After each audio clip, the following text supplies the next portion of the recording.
siang pemirsa Sumatera Utara, hari ini kembali hadir menjumpai Anda edisi Jumat 28 April 2023. Kali ini bersama saya Putri Rahmadanizin. Sejumlah informasi telah dirangkum tim redaksi kami untuk Anda dan inilah Sumatera Utara hari ini selengkapnya.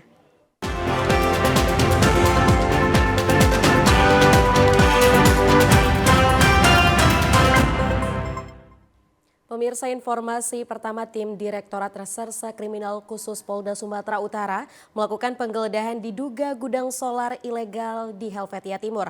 Sejumlah tangki berukuran besar dan kecil untuk penyimpanan solar ditemukan. Tim Direktorat Reserse Kriminal Khusus Polda Sumatera Utara dengan didampingi pihak Pertamina dan Kelurahan melakukan penggeledahan sebuah gudang penyimpanan bahan bakar minyak jenis solar di Jalan Guru Sinumba, Medan, Sumatera Utara kemarin.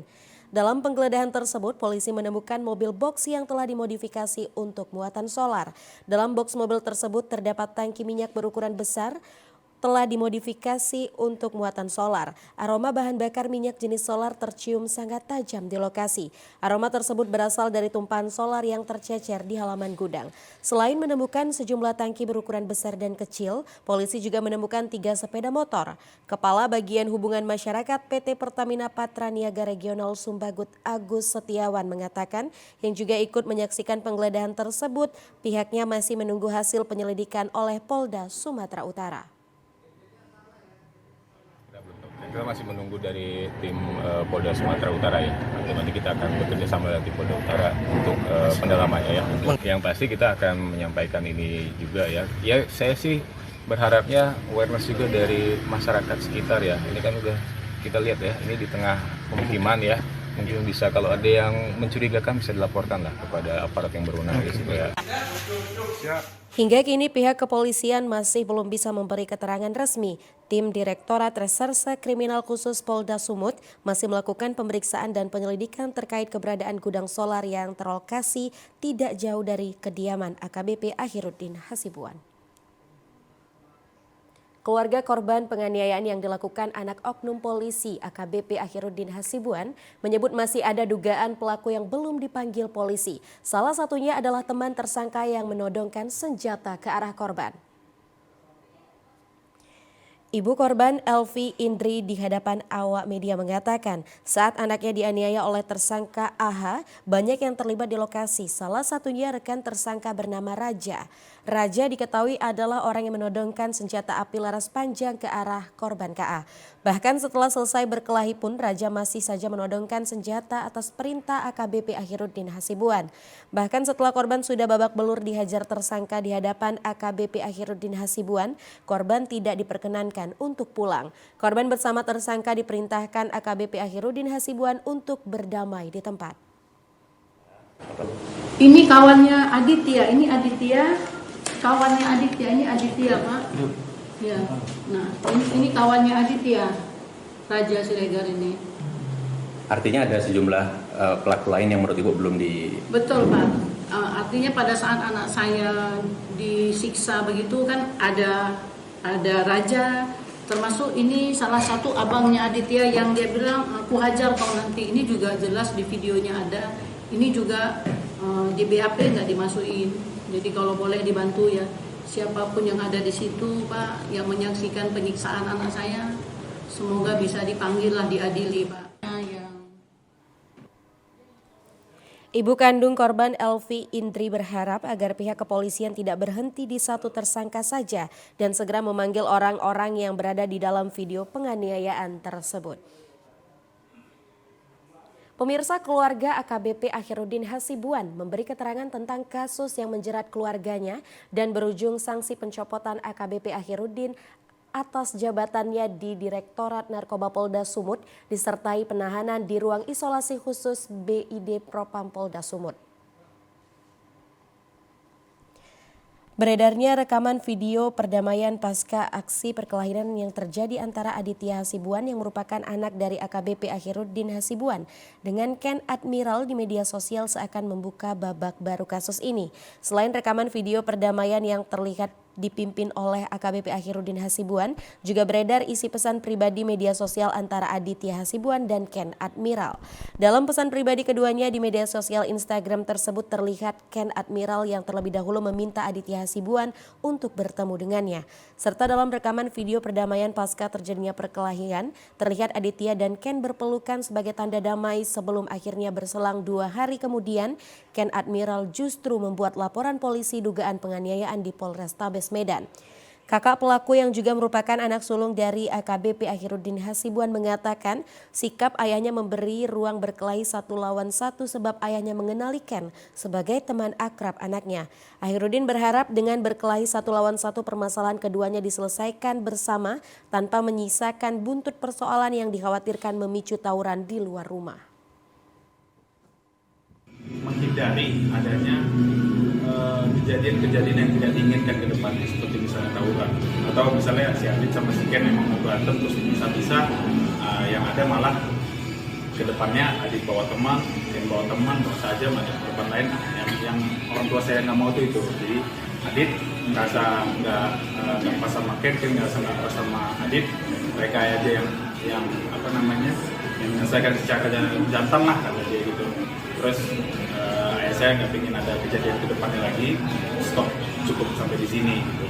Dan kemarin itu dari pihaknya Ken ngomong bahwasannya om tolong ini kita selesaikan secara keluargaan aja. Jadi ayah saya juga nggak dibikin kesulitan waktu itu, sudah dicamain. Arya yang juga menjadi saksi saat kejadian tersebut menyebut usai berkelahi di rumahnya Ken dan Adit telah kembali berteman sebagaimana biasanya.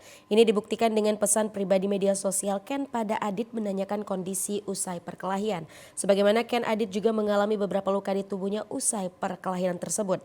Namun keduanya sepakat saling memaafkan sebelum pulang dari rumah AKBP Akhiruddin. Arya menyangkal adanya pengecaman dan penodongan menggunakan senjata laras panjang sebagaimana yang beredar di media sosial. Sementara itu pemirsa merasa sakit hati karena tidak diperbolehkan mengurus lahan sawit milik orang tuanya. Seorang anak di Kabupaten Serdang Bedagai tega melukai ibu kandungnya dengan menggunakan sebilah parang. Akibat kejadian tersebut sang ibu dilarikan ke rumah sakit di Kota Medan untuk mendapat pertolongan. Pelaku bernama Ihsanul Kholikin berusia 22 tahun warga desa Ujung Rambung Kecamatan Pantai Cermin Kabupaten Sergai yang tega melukai ibu kandungnya Sarmida yang berusia 56 tahun dengan menggunakan sebilah parang. Kejadian terjadi pada malam hari karena tidak diperbolehkannya mengurus lahan sawit milik keluarga mereka seluas 1 hektar yang berada di Kota Duri, Provinsi Riau, di mana sudah berkali-kali dijanjikan agar lahan tersebut diurus dan dikerjakan pelaku. Anak bungsu dari 4 bersaudara ini mengaku sakit hati kepada ibunya karena sudah lama dijanjikan karena selama ini lahan tersebut diurus anak kakak pelaku. Adapun alasan sang ibu tidak memberikan lahan tersebut karena pelaku tidak mempunyai pengalaman kerja di kebun. Kapolres Sergai AKBP Oksi Putra Pratesta membenarkan kejadian tersebut. Karena terlanjur sakit hati pelaku menyiapkan sebilah parang yang sudah diasah.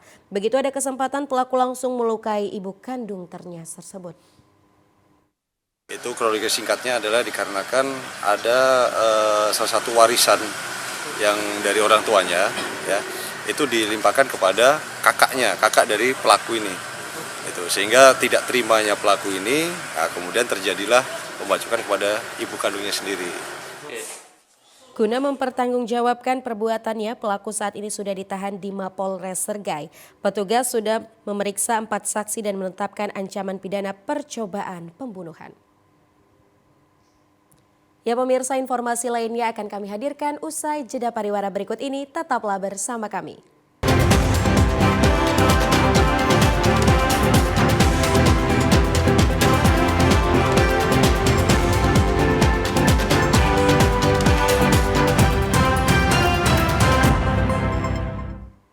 Terima kasih Anda masih bersama kami di Sumatera Utara hari ini. Pemirsa, tempat wisata yang awalnya dirasa penuh kegembiraan mendadak berubah menjadi suasana duka setelah kilatan petir menyambar 7 orang yang berada di sekitaran lokasi tersebut dan 1 diantaranya dinyatakan meninggal dunia. Beginilah video amatir pasca terjadinya 8 orang tersambar petir di sebuah lokasi wisata pemandian. Peristiwa terjadi saat pengunjung menikmati wisata pemandian Pandayangan Indah di Kecamatan Silangkitang, Labusel. Menurut salah seorang saksi kejadian di lokasi mengatakan, awalnya mereka hanya berteduh untuk menghindari turunnya air hujan. Namun saat berteduh di salah satu warung terdekat pemandian, naas pun terjadi, di mana hujan turun disertai kilatan petir langsung menyambar. Tidak berselang lama, dengan cepat petir pun langsung menyambar warung tempat mereka berteduh. Akibat peristiwa ini, satu orang dinyatakan meninggal dunia bernama Alun berusia 20 tahun. Warga Salingsing, Kecamatan Silangkitang, Kabupaten Labuhan Batu Selatan. Selesai mandi kami suatu petir itu mulai datang, ya kami terus naik ke atas di panggilan udah duduk pukulan itu datang petir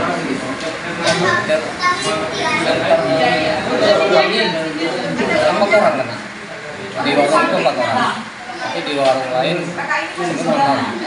Bilang katanya 3 orang kena juga, 1 orang meninggal.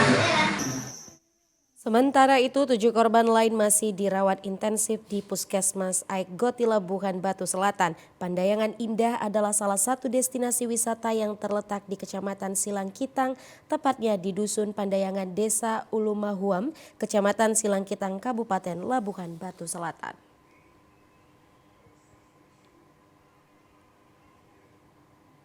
Seorang mayat wanita ditemukan membusuk di bawah lift Terminal Bandara Internasional Kuala Namu, Deli Serdang pada Kamis pukul 16 waktu Indonesia Barat. Pihak kepolisian melakukan evakuasi dan membawa jenazah wanita tersebut ke Rumah Sakit Bayangkara Medan. Mayat wanita tersebut diketahui bernama Aisyah Sinta Hasibuan, warga Jalan Garuda, Kelurahan C Kambing, Kecamatan Medan Sunggal, Kota Medan. Pada saat ditemukan, wanita itu mengenakan pakaian gamis. Penemuan mayat tersebut berawal dari penggunaan lift yang komplain mencium bau bangkai yang sangat menyengat di seputaran lift sebelah kiri pintu masuk terminal. Kemudian dilaporkan ke pihak manajemen pengelola Bandara Kuala Namu Aviasi dan dilakukan pemeriksaan. Pada saat pemeriksaan ditemukan sesosok mayat wanita di lantai dasar lift. Diperkirakan korban sudah meninggal 3 hari lalu. Namun karena berada di bawah lift tidak ada saksi yang melihat kejadian. Belum dapat diketahui secara pasti penyebab kematian korban hingga berada di bawah lift. Dugaan sementara korban terjatuh ke bawah lift. Kapolresta Deli Serdang Kombes Pol Irsan Sindukaji yang turun ke lokasi mengatakan dugaan sementara korban terjatuh saat menggunakan lift. Korban diduga tidak mengetahui menggunakan lift dan pada saat itu di dalam lift korban panik dan membuka paksa pintu masuk sehingga pintu terbuka, namun ia terjatuh ke lantai dasar. Inisial ASDH. Proses selanjutnya gimana, Pak? Jadi kita bawa ke Rumah Sakit Bayangkara untuk dilakukan otopsi untuk melihat apa sih penyebab kematiannya. Di samping jatuh itu apa sih kan itu kan? Apakah dia jatuh langsung meninggal, ya kan? Ataukah ada hal-hal lain yang bersifat fatal yang membuat dia meninggal di tempat kejadian? Untuk penyelidikan lebih lanjut, jenazah dibawa ke Rumah Sakit Umum Bayangkara Medan untuk dilakukan otopsi.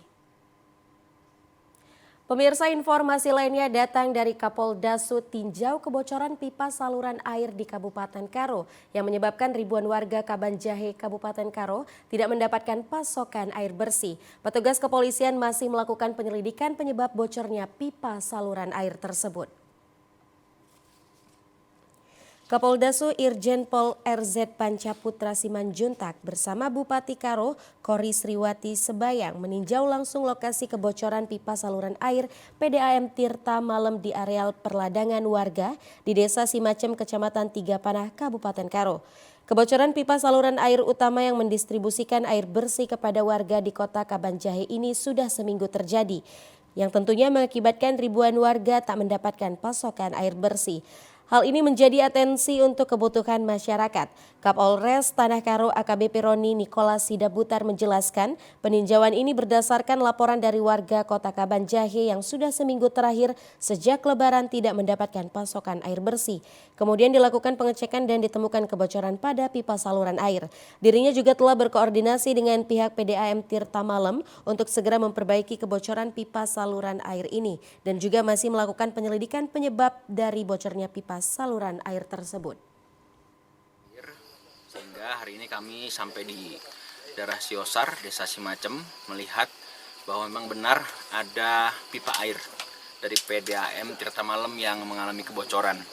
Tadi bersama stakeholder terkait dari Tirta Malem, Pak Sukatendel, sudah sama-sama mengecek kita di sini. Dan malam ini koordinasi atau arahan dari Bapak Kapolda dengan PDAM Tirta Nadi di Provinsi Sumut akan diperbaiki malam ini sehingga besok atau lusa aliran air menuju ke Kabanjahe sudah bisa terasa. Sementara itu, Direktur PDAM Tirta Malem Jusuf Sukantendal menjelaskan pencarian titik kebocoran sudah dilakukan sejak seminggu terakhir. Pipa air ini mendistribusikan air sekitar 40 untuk warga Kabanjahe. Akibat kebocoran ini sekitar 3.800 warga atau konsumen tidak mendapatkan pasokan air bersih. Baru kali ini yang terjadi di PDAM Tirta Malem. Biasanya kerusakan itu berada pada titik-titik kritis. Sehingga ketika saya mendapat laporan kerusakan air, tentu sebelum melapor juga tim sudah melakukan penyisiran lapangan, investigasi di mana titik kerusakan. Nah, biasanya itu tim surveyor kita itu akan pergi ke titik-titik kritis dulu. Nah, kasus baru pertama kali kita hadapi karena dia bukan berada pada titik kritis dan kemudian pada hari ketiga baru bisa kita temukan kerusakannya dan kemudian kita berdiskusi bagaimana cara penanganan kerusakan. Kecelakaan lalu lintas beruntun melibatkan 2 kendaraan minibus dengan 3 kendaraan roda 2 yang hendak pulang mudik lebaran bertabrakan di persimpangan Dusun 1 Kampung Pon, Kecamatan Seibamban, Sergai. Kejadian yang dihimpun di lapangan di mana pengendara minibus yang merupakan kendaraan seri Pekanbaru yang mudik lebaran yang datang dari arah Medan menuju Tebing Tinggi bertabrakan dengan 3 kendaraan roda 2 dan 1 minibus yang datang dari arah berlawanan. Tepat di persimpangan Kampung Pon, minibus oleng ke kanan sehingga menabrak 3 pengendara sepeda motor sekaligus dan 1 minibus dari arah berlawanan. Saksi mata di lapangan kuat dugaan sopir Daihatsu dalam keadaan mengantuk akibat kelelahan mengemudi. Mengetahui hal tersebut, sejumlah warga bersama pihak kepolisian langsung mengevakuasi para korban pengendara roda 2 yang terluka cukup serius di bagian kepala dan kaki akibat hantaman keras minibus tersebut. Kanit Dikyasa Aibtu Hendra membenarkan kejadian laka beruntun tersebut dan saat ini masih dilakukan evakuasi korban ke Rumah Sakit Melati Kampung Pon sementara kendaraan diamankan ke Pos Seibamban. Kecelakaan tepatnya di Simpang 4 Kampung Pon antara mobil yang ada di depan dengan mobil juga Pak yang terlibat. Imbasnya dari kejadian ini 3 unit sepeda motor. Jadi sampai saat ini korban dibawa kemana Komandan? Korban sudah ditolong Pak dengan aparat dan masyarakat ke rumah sakit yang ada di Kampung Pon. Infonya ada korban jiwa atau gimana?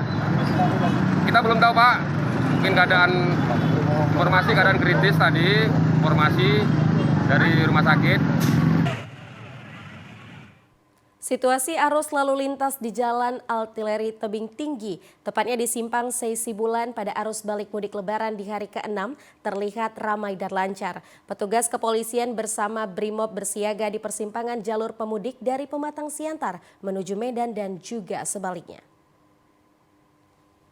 Dari pantauan tim liputan TVRI di Jalan Artileri Tebing Tinggi, sejumlah personel Satlantas bersama dengan anggota Brimob berpakaian lengkap tampak berjaga-jaga di persimpangan Seisibulan, yang merupakan simpang jalanan kendaraan pemudik dari arah Pematang Siantar ke Kota Medan, begitu juga arah sebaliknya. Di hari ke-6 arus mudik lebaran, sejumlah kendaraan masih memadati Jalan Artileri tersebut. Kasat Lantas Polres Tebing Tinggi AKP Doraria Simanjuntak mengatakan, gelombang arus balik pada periode pertama terjadi pada hari ke-4 pasca lebaran. Sedangkan gelombang kedua diprediksi akan terjadi pada hari ke-8 pasca lebaran bertepatan pada 2 Mei mendatang. Meskipun begitu, pihak kepolisian terus memonitoring perkembangan lonjakan kendaraan, berkoordinasi dengan pihak satuan wilayah perbatasan seperti Batubara dan Simalungun. Doraria menambahkan para pemudik arus balik gelombang kedua ini lebih memilih jam-jam tertentu untuk balik ke kampung halamannya untuk menghindari penumpukan kendaraan yang melintas kota Tebing Tinggi tepatnya di persimpangan Seisibulan. Memang kami berada di Simpang Sibulan, Kota Tebing Tinggi. Untuk keadaan H+6 ya, Hari Raya Lebaran Idul Fitri 1444 Hijriah. Saat ini situasi kendaraan sudah berjalan normal. Kendaraan ini adalah memang jalur perlintasan untuk arus mudik dan arus balik. Untuk arus yang datang dari arah Medan menuju kota Pematang Siantar, Simalungun dan sekitarnya, begitu juga dengan sebaliknya. Baik, untuk arus balik Lebaran ini diperhitungkan berakhir pada hari Sabtu dan Minggu tanggal 29-30 April 2023. Ya pemirsa, informasi lainnya akan kami hadirkan usai jeda pariwara berikut ini. Tetaplah bersama kami di Sumatera Utara hari ini.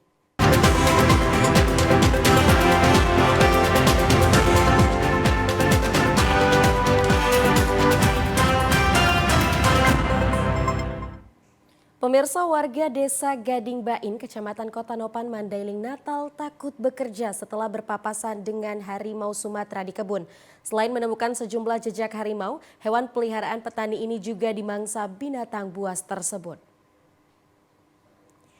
Sudah hari keempat warga desa Gading Bain, Kecamatan Kota Nopan, Kabupaten Mandailing, Natal tidak bekerja di kebun.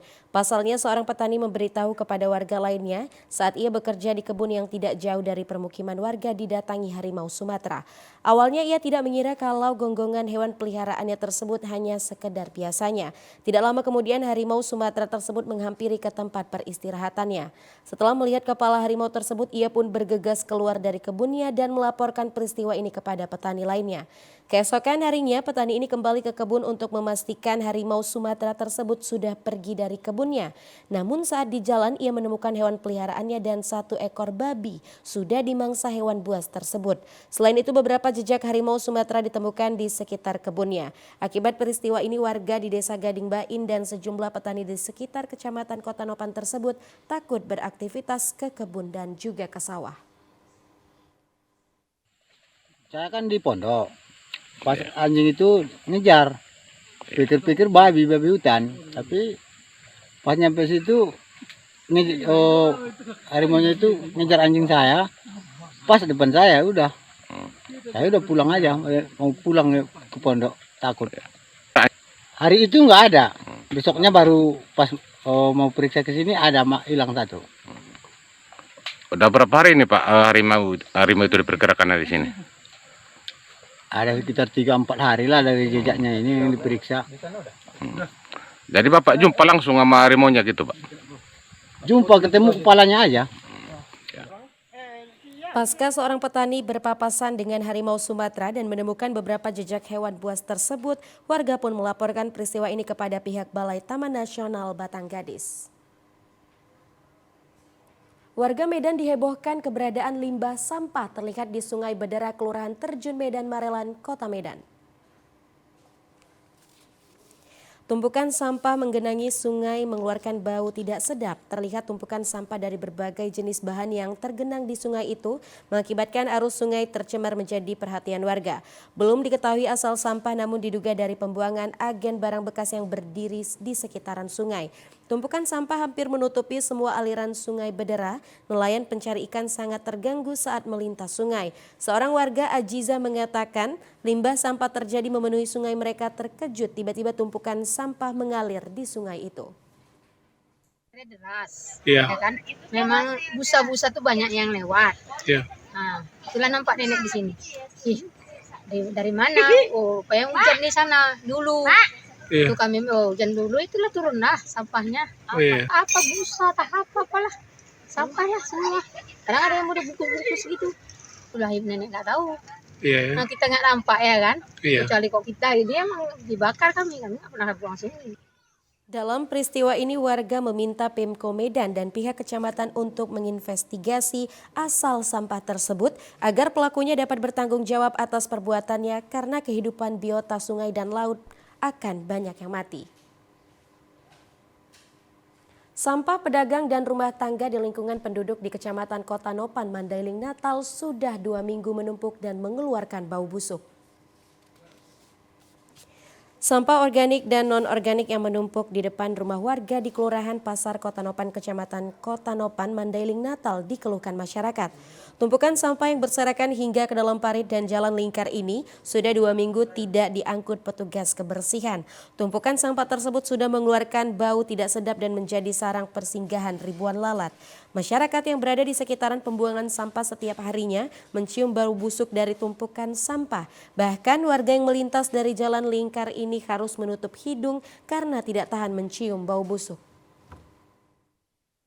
Pada pemerintah atau yang menangani sampah khususnya agar segera diangkat karena bisa membahayakan masyarakat mengakibatkan penyakit yang menular. Tergabung sampahnya, ada sampah pasar, ada sampah masyarakat. Warga berharap kepada pemerintah daerah agar mengangkut sampah ini secepatnya dan memindahkan tempat pembuangan sampah dari lokasi padat penduduk dan lokasi pasar tradisional Kotanopan. Ya pemirsa, informasi tadi sekaligus menutup perjumpaan kita di program Sumatera Utara hari ini. Mewakili seluruh kerabat kerja yang bertugas, saya Putri Rahmadanizin. Terima kasih atas perhatian Anda, selamat siang dan sampai jumpa.